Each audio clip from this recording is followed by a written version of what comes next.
joining in today. This is the Riverside County Transportation Commission, Western Riverside County Programs and Project Committee. It is just after 1:30 on Monday, January 24th, 2022. This meeting is being conducted virtually in accordance with AB 361 due to state or local officials recommending measures to promote social distancing. All right, for members of the public wishing to participate, to submit public comments in connection with the Western Riverside County Programs and Projects Committee meeting, you can do so by email. You can also raise your hand. If you're dialing in by phone, you can press, I believe, *9. And so we are going to be calling this meeting to order. So with that, roll call, please. Good afternoon, everyone. District 1? District 1 here. District 2? Here. District 5? I'm here. Corona? Present and accounted for. Eastvale? Present. Hemet? Here. Harupa Valley? Menifee? Menifee's here. Moreno Valley? Here. Norco? Norco is here. Paris? Here. Wildemar? Wildemar here. Thank you. We do have a quorum. Excellent. Okay, that brings us to our Pledge of Allegiance. Mayor Zimmerman, would you be so kind as to lead us in the pledge today? It would be an honor. Thank you, Mr. Chair. Ready, begin.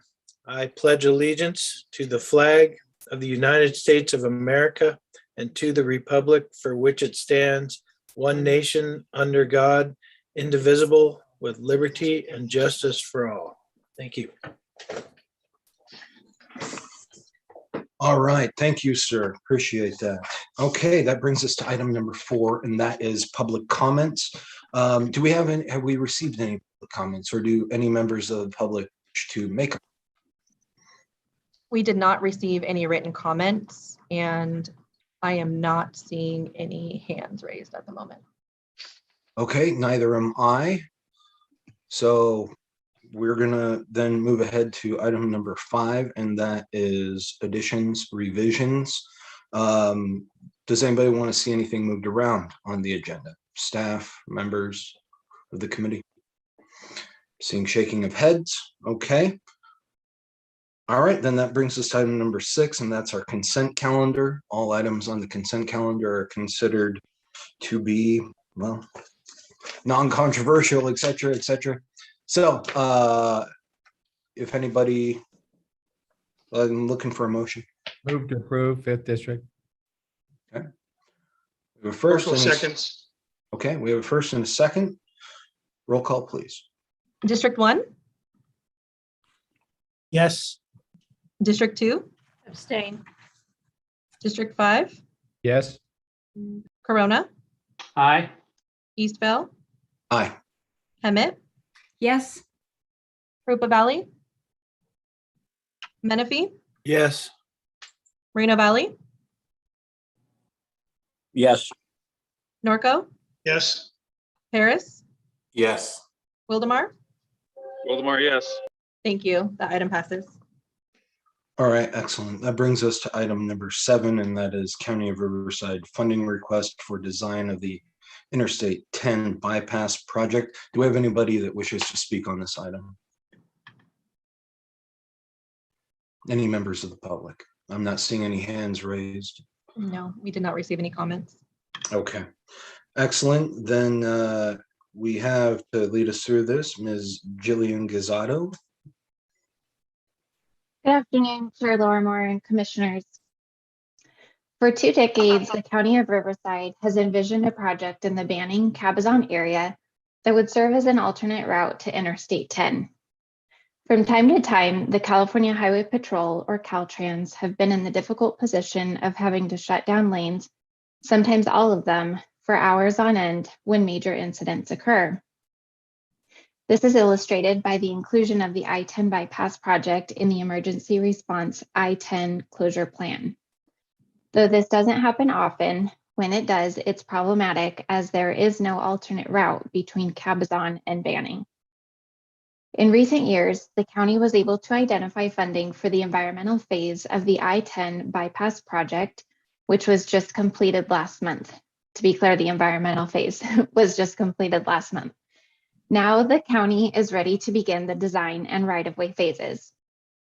Here is a vicinity map to give you a sense of where the project will be located. It will be a 3.5-mile new 2-lane roadway that parallels I-10. On December 6th, the county submitted a request to RCTC for help to fund the next phases of the I-10 bypass project in the amount of $8 million, $6 million for design and $2 million for right-of-way. Before coming to the commission with a funding request, the county did pursue TEMP zone funding through WRCOG's Zone Transportation Improvement Program last summer. Ultimately, the project did not receive funding approval due to the pass zone not having a very big fund balance and there being other priority projects already in the queue. As seen in the county's letter on page 11 of your agenda package, if the commission approves the funding request next month, the project is anticipated to be construction ready around spring 2026 and may be completed in fall 2028. Today, staff is seeking approval to program $8 million of Transportation Uniform Mitigation Fee, or TEMP, regional arterial funds for the county's I-10 bypass project, approve entering into an agreement with the county for the programming, and forward to the commission for final action. This concludes my presentation. Today, I'm joined by the county's Transportation Director, Mark Lancaster. Together, we're available to answer any questions you may have. All right, excellent. Thank you for that report. All right, one hand has gone up right away. And two, all right, we're going to start with Supervisor Hewitt, followed by Mr. Ted Hoffman. Supervisor, floor is yours. Thank you. And as all things that are major in transportation, it's a long time coming. Obviously, we know what happened some years ago, but there could be worse things even around the corner. So getting this in and getting it as soon as we can is really important. Not only does it really alleviate shutting down the entire main artery between the West Coast and the East Coast, but it also really helps the community of Cabazon in such a way, and along with Banning also. But Cabazon has been really left out there, and it allows them access to the rest of the world if there's a broken down. There's a whole lot of things that this really helps. So I look forward to us going, and this is why I'm really excited about this. This is a big start. Thank you. Is that a motion, sir? That is a motion. Yes, I would Excellent. be happy to make that motion. Thank you, sir. Mr. Hoffman. And I'm going to agree with Supervisor Hewitt on that. It's long overdue. I've been one of those people stuck in there a few times when it's been closed. My only question, and this is probably for the engineers, it's only a 2-lane. Do we have room for growth for, if ever needed, as much traffic as goes through there? That was my only, my question is is 2 lanes enough?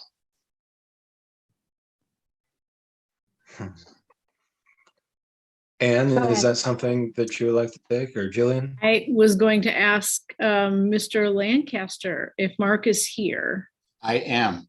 Thank you. Mr. Lancaster, take it away. Yes, Commissioner Hoffman, just to alleviate your concerns, we are initially constructing a 2-lane roadway. However, we're going to purchase right-of-way and allow for the design of a 4-lane roadway should expansion be needed in the future. Excellent. And that was my question, is hopefully we've got planned for the future if needed. And because it probably will be as we progress in the next 2 decades. And with that, I'll second Mr. Hewitt's motion there. Thank you, sir. I agree with you as well. All right, excellent. Do we have any further discussion on this item? Okay, hearing none, we do have a first and a second. We'll move to roll call. District 1, Yes. District 2, Yes. District 5, Yes. Corona, Aye. Eastville, Aye. Emmett, Yes. Menifee, Yes. Moreno Valley,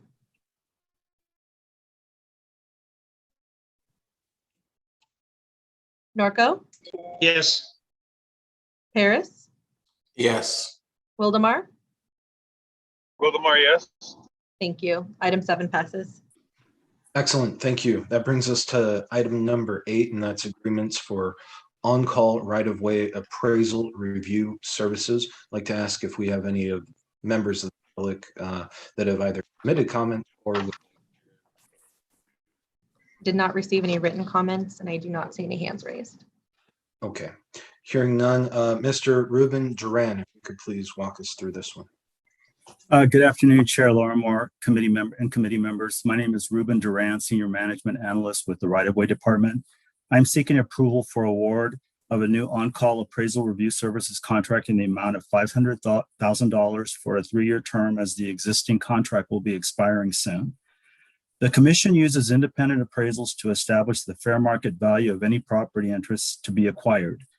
To ensure those appraisal reports are equitable and conform to established appraisal practices, and that the property owner will be receiving fair and just compensation, independent review appraisals are also required. For commission projects, the requirement that an appraisal review be conducted is established by 49 Code of Federal Regulations, Part 24, Subpart A. A consultant review appraiser must be licensed by the State Office of Real Estate Appraisers and have experience in eminent domain and appraisals for federal land acquisitions. Prior to the issuance of the request for proposals, which was posted on the Commission's website and on the Planet Bids website on November 18, 2021, staff had determined the weighted scoring method to be the most appropriate for this procurement. It allowed the Commission to evaluate each vendor's personnel experience and understanding, and the approach for the on-call right-of-way appraisal review services under the terms of the RFP and their qualifications. Out of the 21 firms that downloaded the request for proposals, 7 firms submitted proposals prior to the December 2nd, 2021 clarification deadline. The proposals were evaluated and scored by an evaluation committee comprised of Commission staff. The committee selected 4 firms as the most qualified to provide these services, with one of those firms, the Seno Lucido Duray Group, located in Riverside County. With the exception of the Seno Lucido Duray Group, the Commission has had previous appraisal review on-call contracts with the other selected firms. Staff continues to be satisfied with their work products. Staff recommends that the committee approve to award agreements to these 4 firms for a 3-year term in the aggregate amount of $500,000, as these firms earned the highest total evaluation scores, and that we move forward, that the Commission moves forward for final action. This concludes my presentation, and I'm glad to take any questions. Thank you. Excellent, thank you, sir. Do we have any questions for Mr. Duran? Apparently, you give a very clear and concise presentation of the item, sir. Do we have, well, if there's no discussion, then we're looking for a motion. Move to approve, Paris. I believe, Mr. Speak, you're on mute. Second, Wildemar. Ben All right. got it. We're good. We're good. Okay, excellent. We have a first by Paris, second by Wildemar. Roll call, please. District 1, Yes. District 2, Yes. District 5, Yes. Corona, Aye. Eastvale, Aye. Hemet, Yes. Harupa Valley, I'll go ahead and abstain because I'm not quite sure. I just joined in. I don't know what we're voting on. Menifee, Yes. Moreno Valley, Yes. Norco, Yes. Paris, Yes. Wildemar. Yes. Thank you. That item passes. Excellent, thank you. All right, that brings us to item number 9, and that is an agreement for station electrical services. That will be presented by Mr. Gary Ratliff. Do we have anybody would like to speak on this item? I don't see any hands raised. I don't see any either. Received anything? All right, Mr. Ratliff, if you could please walk us through this item. Yes, sir. Good afternoon, Chair and Commissioners. My name is Gary Ratliff. I am the Facilities Administrator for Riverside County Transportation Commission. Today, I am seeking approval for the award of a new station and facilities on-call electrical services agreement to Elite Electric Incorporated in the amount of $3,325,000 for a 5-year term. Next slide, please. Since 2015, facility expansion has taken place and the number of facilities owned by the Commission has tripled. The original 5 stations are Riverside Downtown, Pedley Jurupa Valley, Riverside La Sierra, Corona West, and Corona North Main.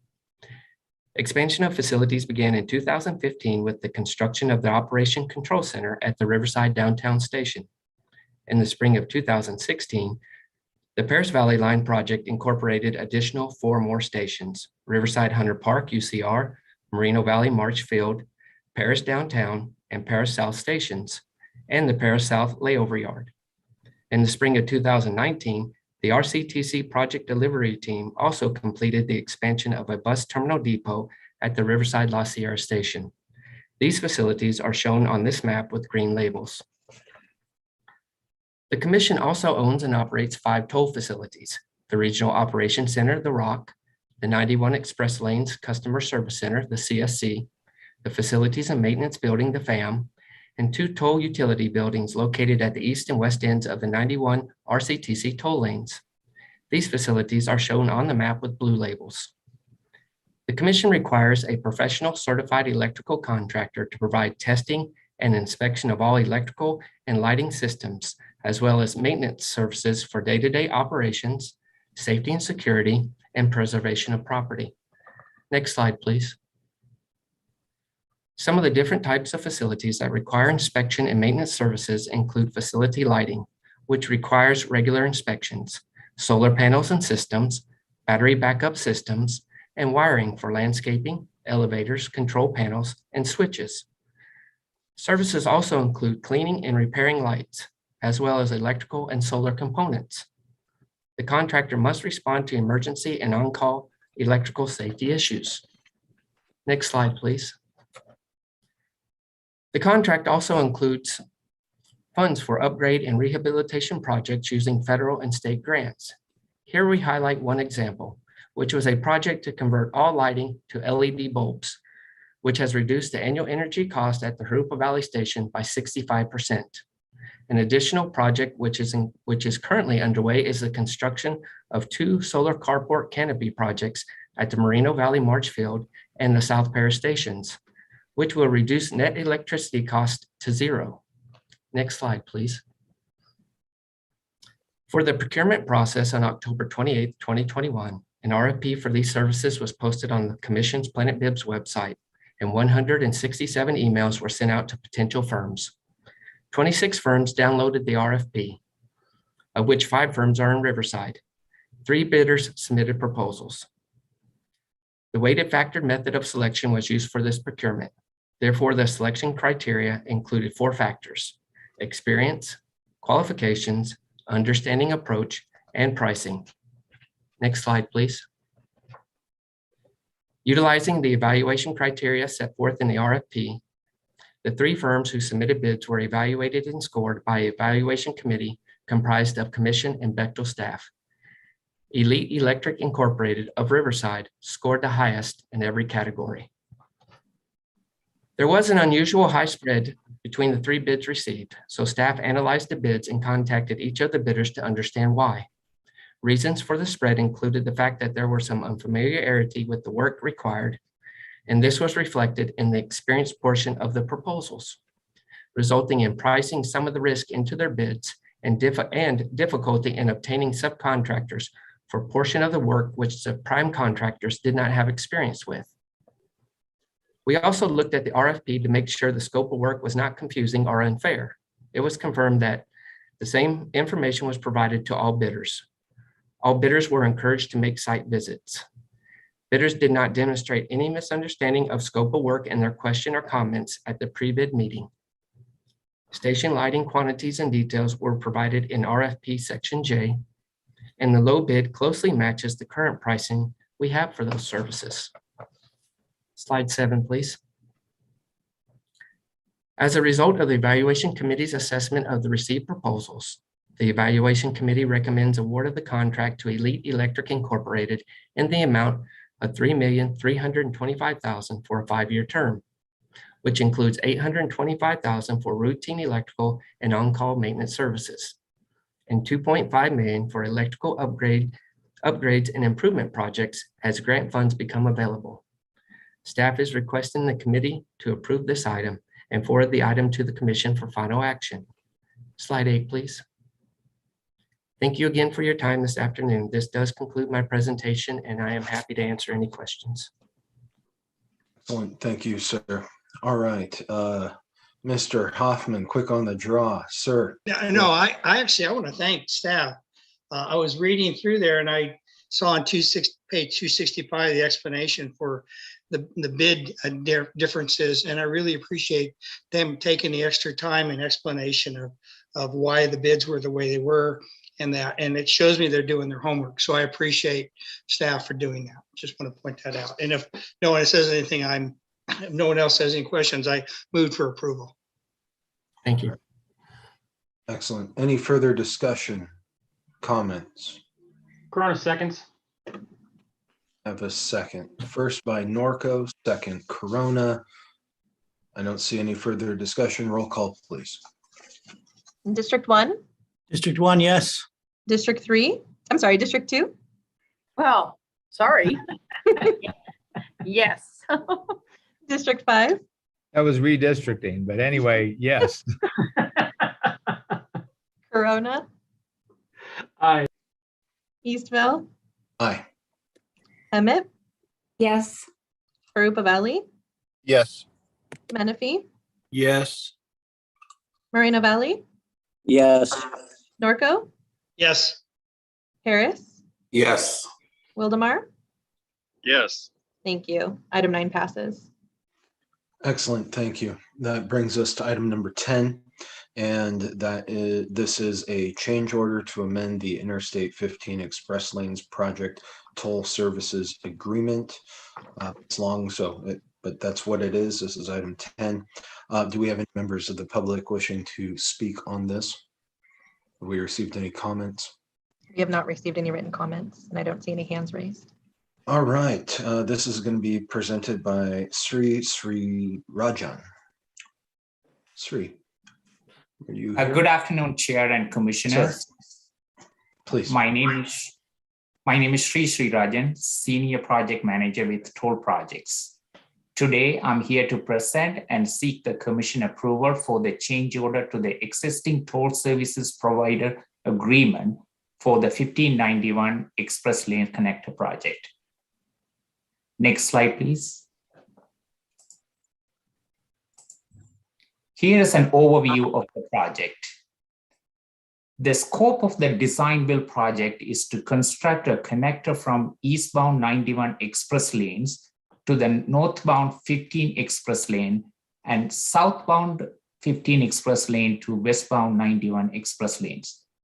This project also includes building an extension of eastbound 91 express lane and eastbound general purpose lane approximately half a mile.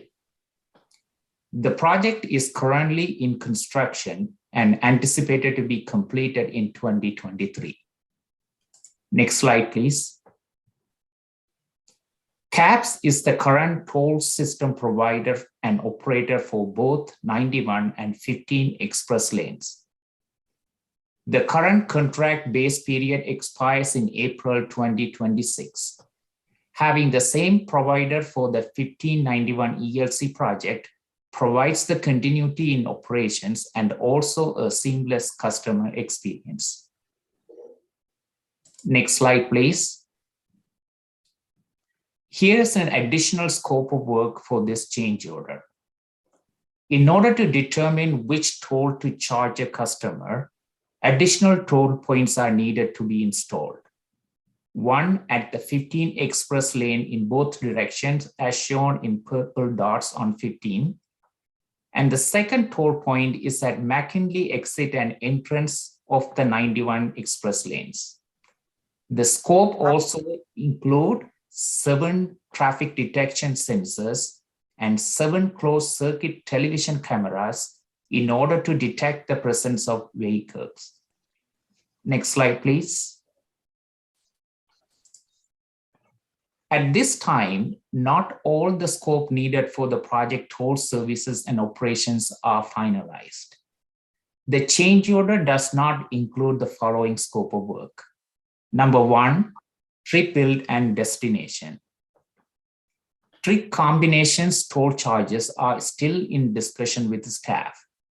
The current method of posting prices causes concern regarding our ability to properly manage traffic over the long distance and introduce a situation where a single posted toll rate has a combination of discounts.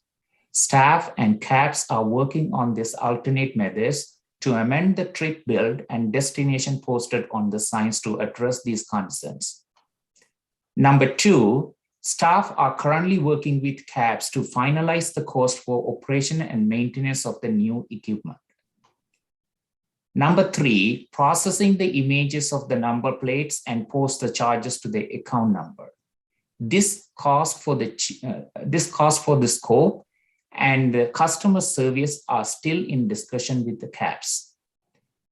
For number 1 scope, we may be able to cover the cost out of the requested contingency, or we may need to come back to the commission for future for an additional change order request.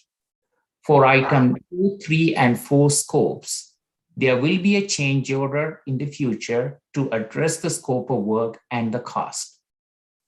Next slide, please. So staff is recommending number 1, to approve the change order with CAPS in the amount of $6,203,750 plus a contingency amount of $620,000. Number 2, to provide the authority to execute the change order. Number 3, to provide the authority to approve the contingency work. Number 4, please send the commission for approval. This concludes my presentation, and I'm happy to answer any question. I also have person staff in attendance in order to answer any questions.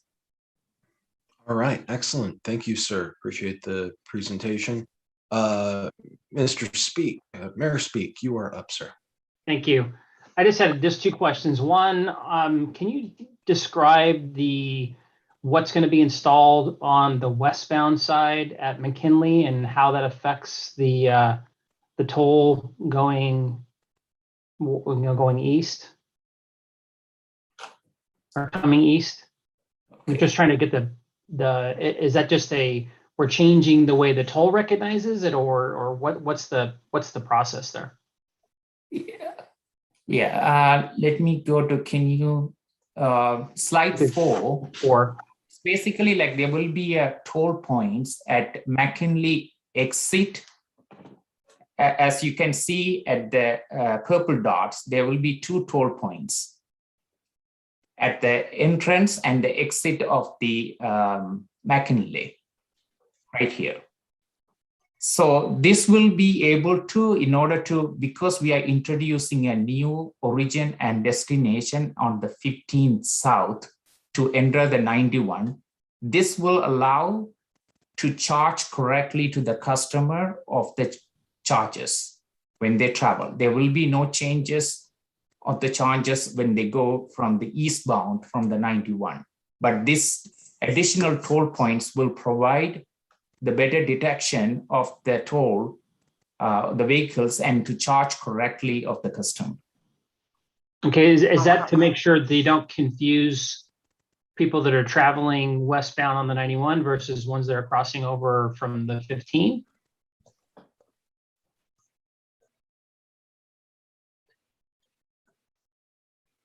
Yeah. Step in and answer this one? Yeah, Harry, Harry, can you jump in? Sure. This is Harry Hansen. I'm with Parsons. I manage the toll aspects of your contract with Kopsch. What we're doing is the 2 toll gantries that are shown on the 91 are to basically, if you will, close off the segment so we know exactly that a car either entered going westbound or exited going eastbound. and did not, for some reason, go south on the 15 or north on the 15, but was not detected.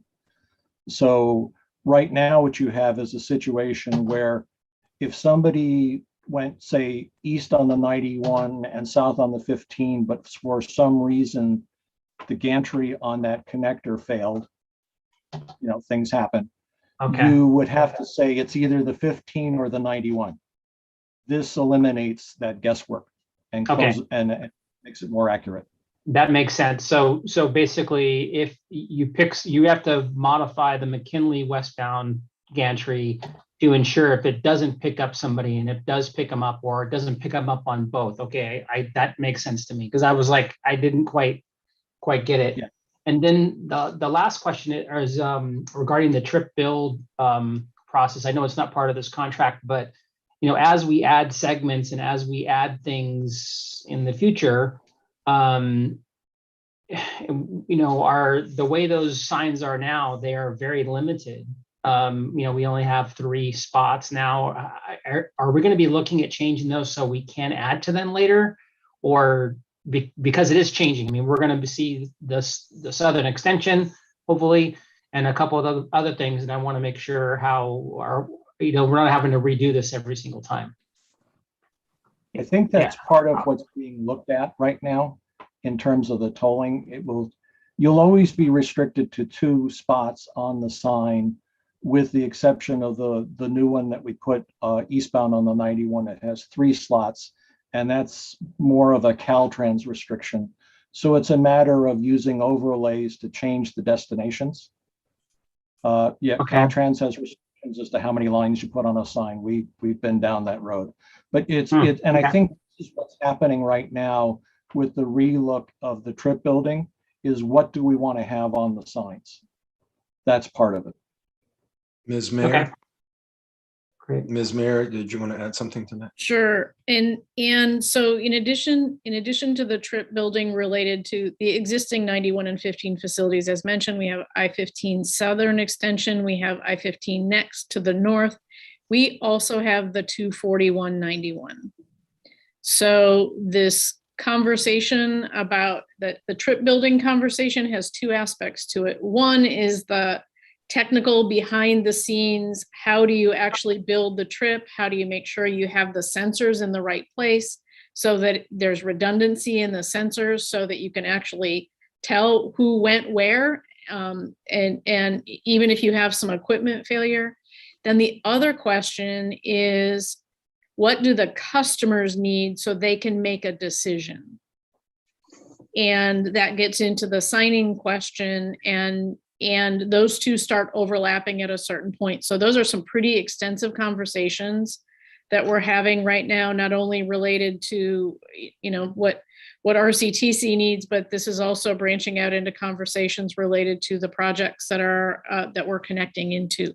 So stay tuned on the trip building conversations. And if I'm not mistaken, I think we've also done some focus group conversations with customers about signs and things. So we're going to have to be very deliberate about some of the decisions that are being made, so that we make sure that we're communicating effectively, but also the system from a technology standpoint can function and do what it needs to do. So stay tuned for those conversations, but those are all important reasons why it's not included in this change order, which is to get the facility built.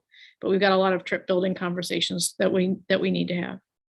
Okay. And then my last kind of, related, and I brought this up for a selfish reason. I've spoken very frequently about letting customers know so they can make a decision, not just the amount of money they pay, but how much time they save. I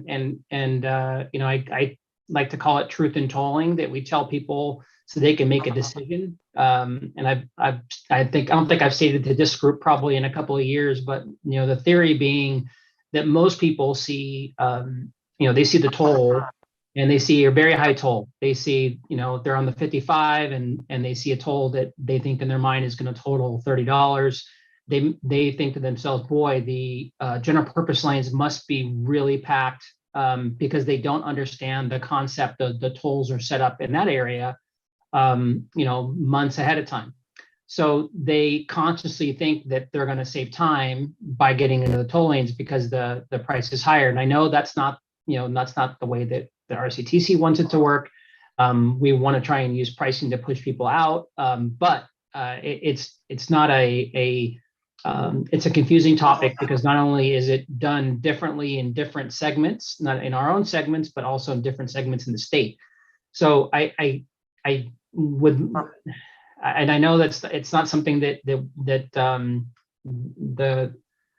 commission is wanted to do in the past, but I do think it's probably an opportunity for us to revisit this at some point. And again, not knowing what our limit, or knowing that we have limitations. At least now I know that we have limitations on our signs.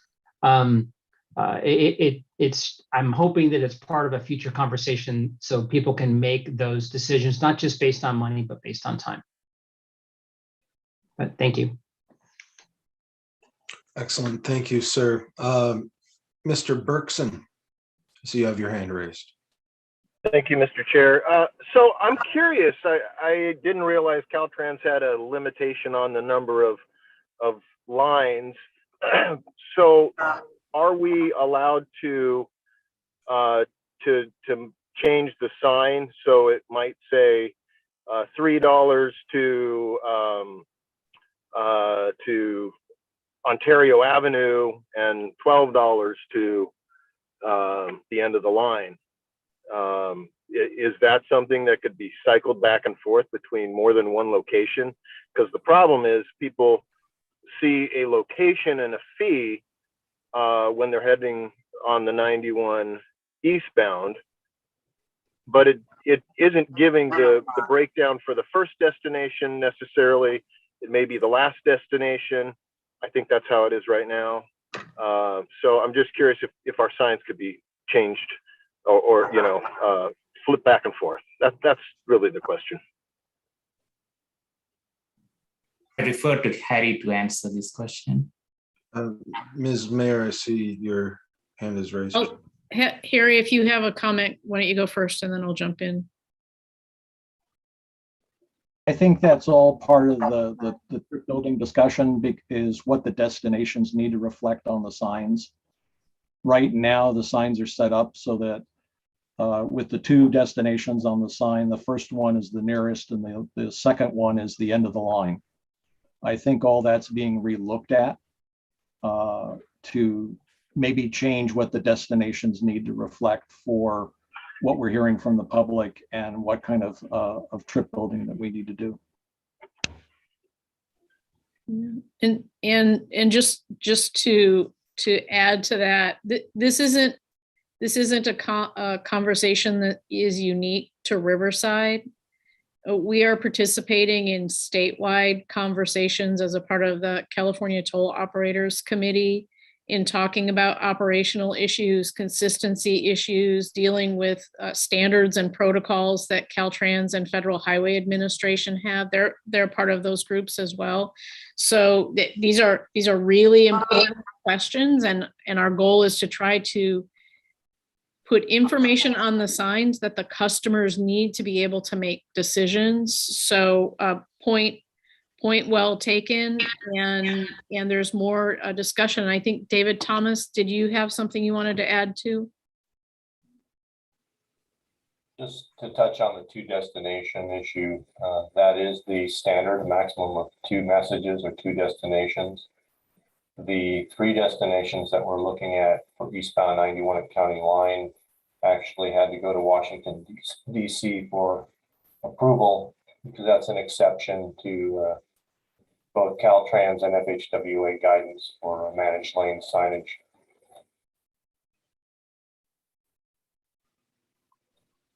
Okay, thank you. Mr. Berkson, I see that you still have your hand raised. Did you have a follow-up question?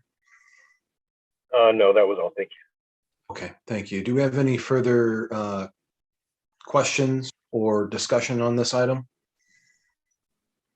I am not seeing any. With that, then looking for a motion and a second.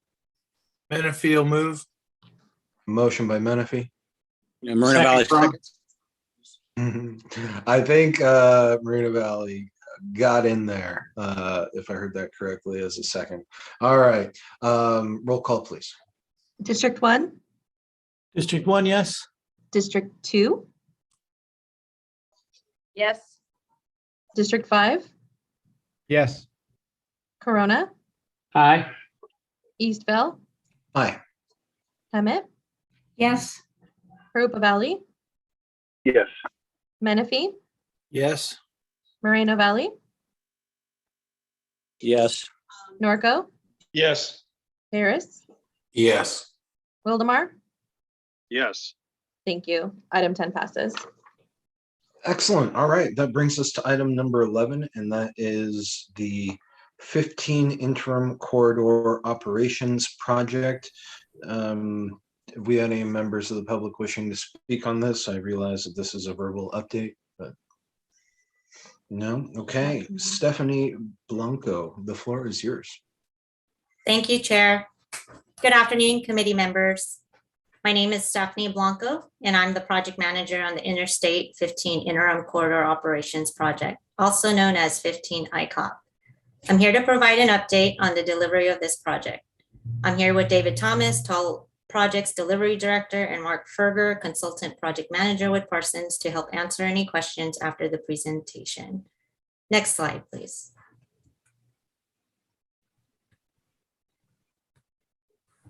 The project is located on Interstate 15 between the South Corona and Municipal Valley communities at the terminus of the 15 express lanes between the Cajalco and Wyrick interchanges. The purpose of the proposed project is to improve operational conditions on southbound Interstate 15, especially between Cajalco Road and Wyrick Road interchanges, for a period of 3 years until the 15 corridor operations project and 15 southern extension eventually get built. The main feature of the project, if I could direct you to the right side of the slide, is addition of an auxiliary lane along southbound I-15 from the Cajalco Road southbound on-ramp to the Wyrick Road southbound off-ramp, a distance of 0.9 mile. This will be accomplished by restriping the lanes and using the existing shoulders. No roadway widening is proposed, but the existing inside and outside shoulders may be upgraded to accommodate through traffic. Upgrades to the shoulders could include removal of rumble strips by cold planing and asphalt overlays to strengthen the shoulder pavement. With this temporary improvement, there would be 3 11-foot wide general purpose lanes, 1 12-foot wide general purpose lane to accommodate trucks, and a varying 2 to 5 foot median shoulder and a varying 3 to 8 foot outside shoulder between the Cajalco Road and Wyrick Road interchanges. Upgrades to existing guardrails, minor drainages, and installation of exit lane overhead signs will also occur. Next slide, please. On this slide, we are showing the traffic operations benefits through vehicle speed charts. We evaluated speeds of the vehicles during the day in the southbound direction of the 15 between State Route 91 and Wyrick Road. The chart on your left is the speeds of the vehicle in the no build, no project scenario. And the chart on the right shows speeds when the auxiliary lane with project is implemented. The green colors denote speeds from 50 to 75 miles per hour. Yellow is 30 to 40 miles per hour. Red is 10 to 30 miles per hour, and purple is less than 10 miles per hour. Imagine gridlock. On the left side of the chart is State Route 91, and moving to the right of the chart is Wyrick Road. From the top to the bottom of the chart are the times of day from morning to evening. As you can see in the no-build condition, there's a lot of red and purple showing lots of congestion and cars backed up during the day in this part of the 15 corridor until you pass Cajalco Road. With the build condition with the auxiliary lane, it shows the length of time of congestion is reduced and cars are able to flow through this area better than the no-build condition, a significant improvement. Next slide, please. When the commission approved this project in September 2021, we proposed an ambitious schedule to complete project development, final design, and construction. I'm happy to report that we're making substantial headway into delivery of this project. We anticipate approval of the PAED and final design by February 2022. We advertised a construction contract at risk on January 18th with 95% design plans. Our project team worked with Caltrans to ensure major scope elements, including pavement, drainage, and signage, were confirmed prior to advertisement. We expect to close bids on February 8th and award the construction contract on March 9th after the commission meeting.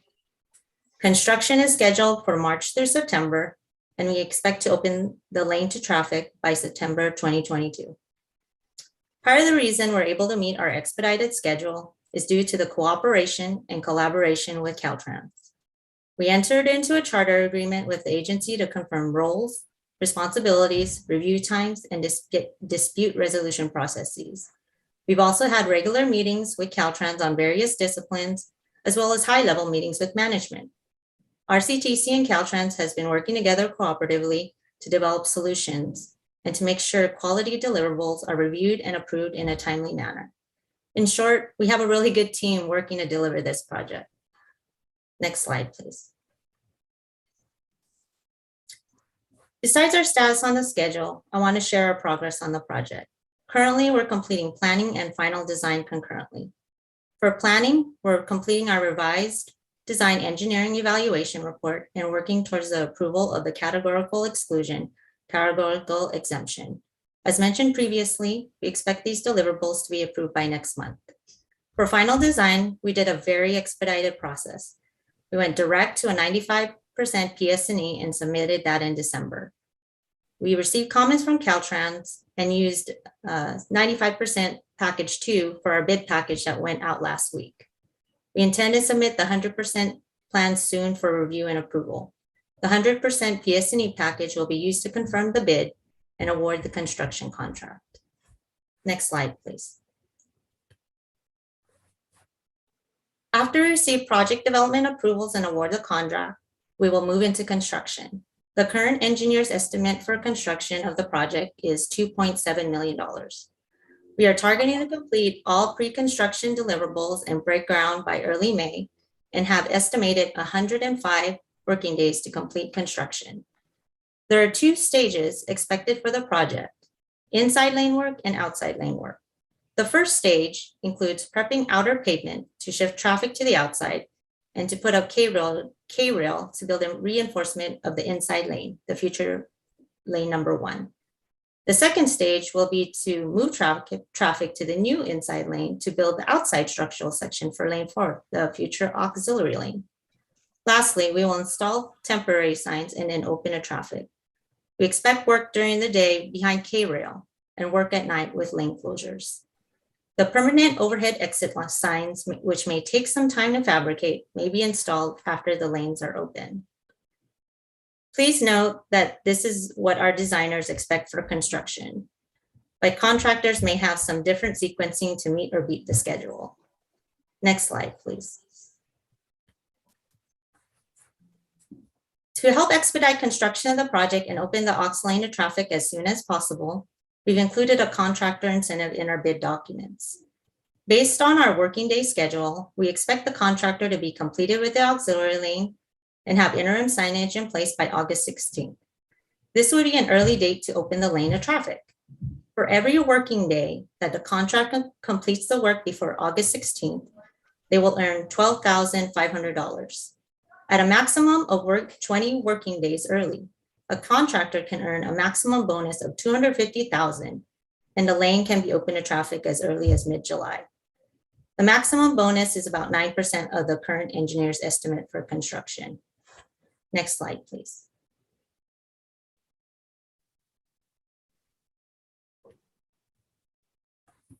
On funding, the commission approved the project to use an estimated $5 million of Measure A sales tax revenue bond proceeds. Current expenditures include Parsons, who is completing planning, final design, and construction management at a total of $1.2 million. Then we have the proposed construction contract with an engineer's estimate of $2.95 million, which includes the maximum contractor incentive. We are also including a 15% contingency, excuse the typo on the slide, totaling about $405,000. Typically, we have a 10% contingency for construction, but since we went to bid with a 95% design plans, we want to ensure that we are covered for any unknown costs with the approved 100% plans and in the field. We will be coming back to the commission in March with the actual bid amount when we request approval of the construction contract. Next slide, please. Finally, next steps. We need to continue working towards project development and final design approvals planned for February. We need to close out the bid process. Bids will be accepted until February 8th, and then a bid evaluation will occur to confirm the low bid contractor award. Lastly, we will be going to the March Commission with the final bid amount and approval of the construction contract. Next slide, please. Thank you for this opportunity to present, and that concludes my presentation, and we are available for any questions. Thank you, Ms. Blanco. All right, we have two people already in the queue. Supervisor Spiegel, I believe that you are first. Yes, just a real quick, simple question, and that is in regard to the overhead exit signs, and you said that they may be installed after the lanes are open. Why would we not install them before the lanes are open? So there are going to be, so the goal of this is to open the lanes as soon as possible. And so we're trying to find a way to open these lanes. And so that if we can put some temporary roadside signs, which there are some currently adjacent to the roadway, then we can use that in the meantime, because some of the overhead signs have a long lead time. In some cases, it may be delayed due to fabrication. At this time, it's, it could take 4 to 6 months. Based on our discussions with some of the fabricators, it's taking about 3 to 4 months. So we want to make sure that, we have enough time to be able, this is the longest lead item. So we want to make sure there's enough time to accommodate for that. So we're not trying to say, okay, just open the lanes without an overhead sign. There might be a slight delay, maybe up to a month in terms of getting the overhead signs completed. So it should be at latest a month from when the lanes are open that the overhead sign would be installed. So it leads to two parts of that. So would those be put up at nighttime when the lanes aren't as needed? They won't be put up during the day, correct? I think most likely at night. I think David or Mark, if you can confirm for me, most likely if we're gonna put something over a lane, it's probably night work, would you say? Yeah, That's correct. Sorry, go ahead. We'd likely need a lane closure to install those signs, overhead signs. So 1 or 2 lanes would probably be closed. So it'd be a nighttime closure. We're only allowing closures at night. And then my second part of that question, Stephanie, would be, how would that affect the bonuses? Because they're still having to come back out and that's work that has to get done. Or are they going to just wipe that out of the bonus part, or how are we going to work that? So the bonus is associated with the lane being open and having these temporary signs up. We still have 105 working days for the entire project. So if they make it within the 105 days, they get the maximum bonus. And as long as they get that sign done within that 105 working days, then they won't incur any liquidated damages. If they go beyond that 105 working days and not have the sign installed, then there's, then they have to incur the liquidated damages. Unless there's some delay beyond their control, correct? Yeah, and that's in our contract documents too. Okay, thank you. You're welcome. Excellent, thank you. Mr. Speak. Thank you, Chair, and thank you, Ms. Blanco. I am so excited to get the update of this, and I'm going to ask if staff could send me a copy of the presentation. It'd be great. I know folks are really looking forward to it. I just wanted to clarify, and I think I already know the answer. This doesn't eliminate the lane drop underneath Calico, correct? That is correct. I think in the September presentation that David put together, we tried to have the lane drop included as part of the scope, but EPA, Federal Highways put the kibosh on it because it's capacity increasing and there's potential air quality impacts. So I wanted to put it out there again. The city of Corona is volunteering to go and restripe that for you all. Just let us know. We have paint. I think one of our retired mayors, council or assembly member said he would help out too. So I'm hoping we can make some progress. I don't know, Hail Mary somewhere. I'm keeping trying. I know you guys are too, but I just want to say thank you very much. And just I wanted to verify no daytime closures, just nighttime closures. You guys have been doing a great job with things in the 15, and I think folks are, after, I don't know, 5 years, we've finally gotten used to how to get around in Corona after 8 or 9 o'clock. So I appreciate it, and I know that the folks that travel on the 15 will appreciate it, but I'm telling you, they will appreciate it much more if we can find a way to do something with that. Just, I mean, it's maddening if you stand out there on the bridge and look down, everything is there, the room is there, everything is there. And if I wish we could talk some sense into somebody. So anyway, that's it for me. Thanks. On that note about the lane drop, so that scope is in the next project, the 15 COP. So we're going through project development as quickly as possible to be able to implement that by 2025. So that's a that plan. actually brings another question. If we were to get that sometime, after September, and we didn't have to wait till 2025, could we do an interim project and restripe that so people could have access to it? And I know we're waiting for, and all joking aside, it's not joking because it is horrifying to people.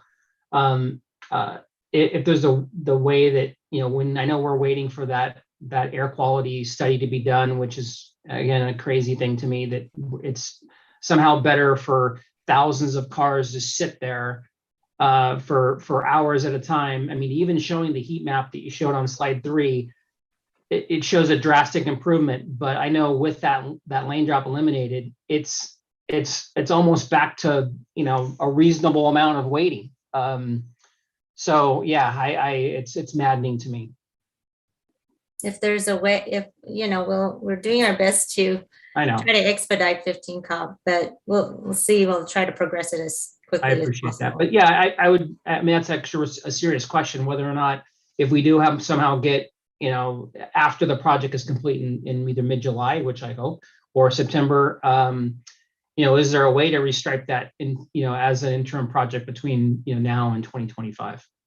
Because I'm telling you, I think people are going to end up just driving there. I mean, people drive there now.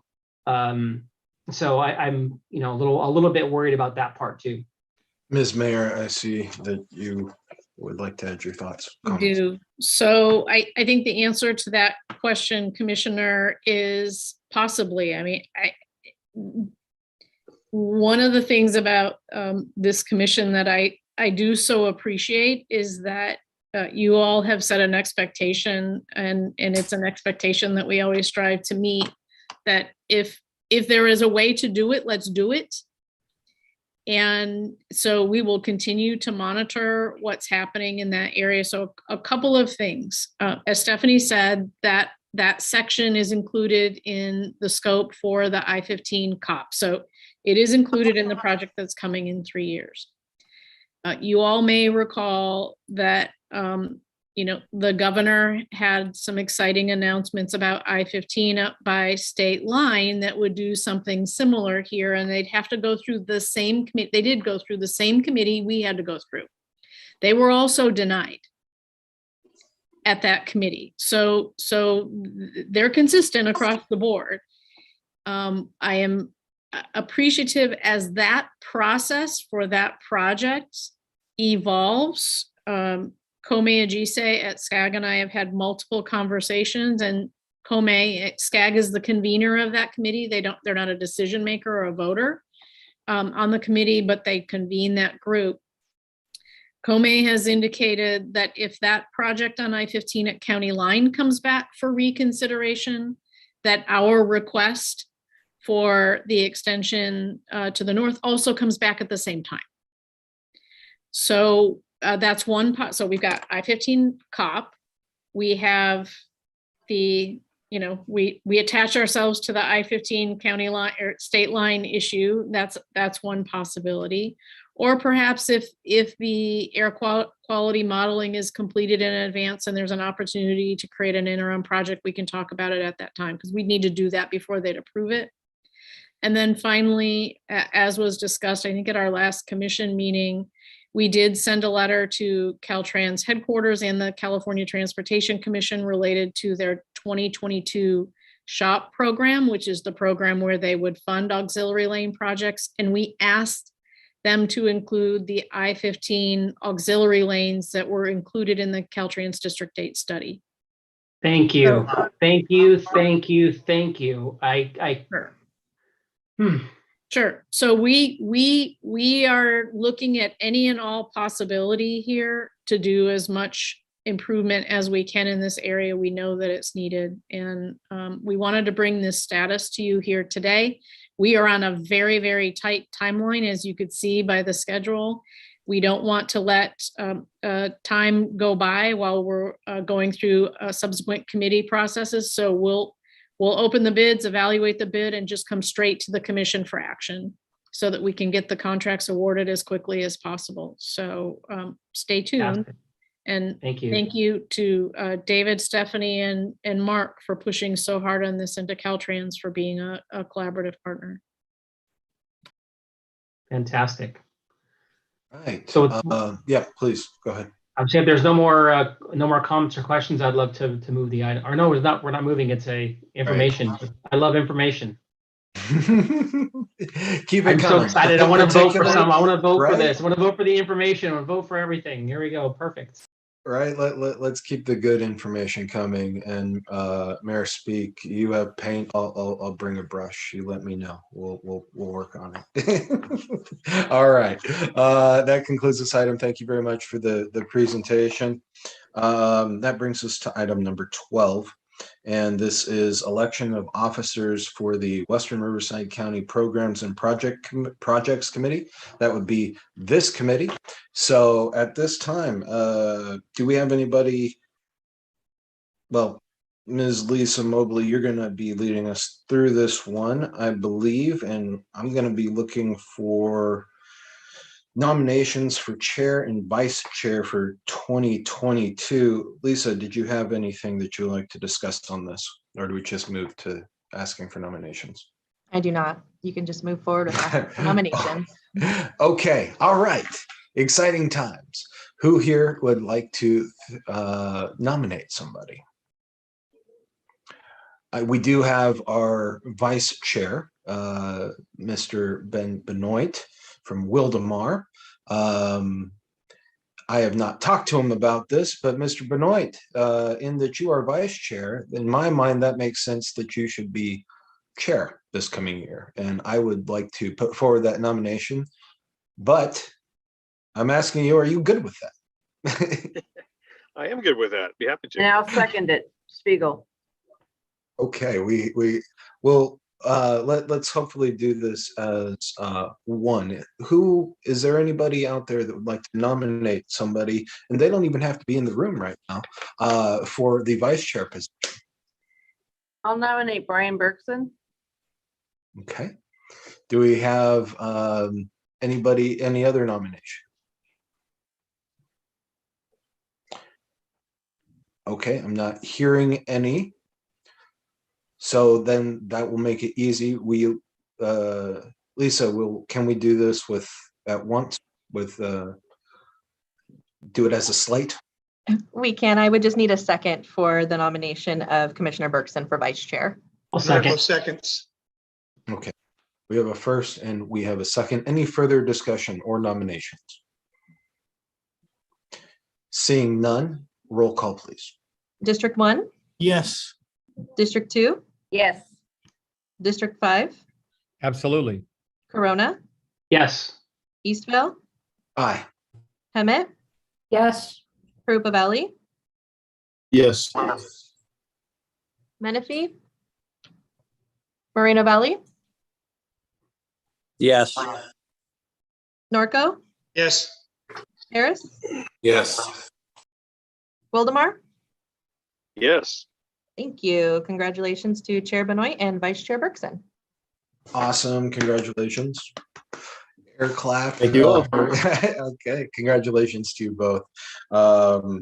And well, that brings us to item number 13, and that is our executive director's report. Ms. Mayer. Yes, thank you very much. I appreciate it. Commissioners, I wanted to take this opportunity to introduce you all to Sergio Vidal. Sergio is our new Chief Financial Officer, and he has joined RCTC as of today. So today is Sergio's first day as our CFO. We're excited to have him join us. We wish we would all be joining in person, but we may have to wait a few more weeks for that. But welcome to Sergio. Sergio comes to us from the city of Santa Ana, where he was the assistant finance director. He had the interim finance director hat on for a while, and he is an expert in all matters financial. So a welcome to Sergio, and I'm sure you will be seeing more of him in the coming weeks and months. So congratulations, Sergio, and welcome to the RCTC team.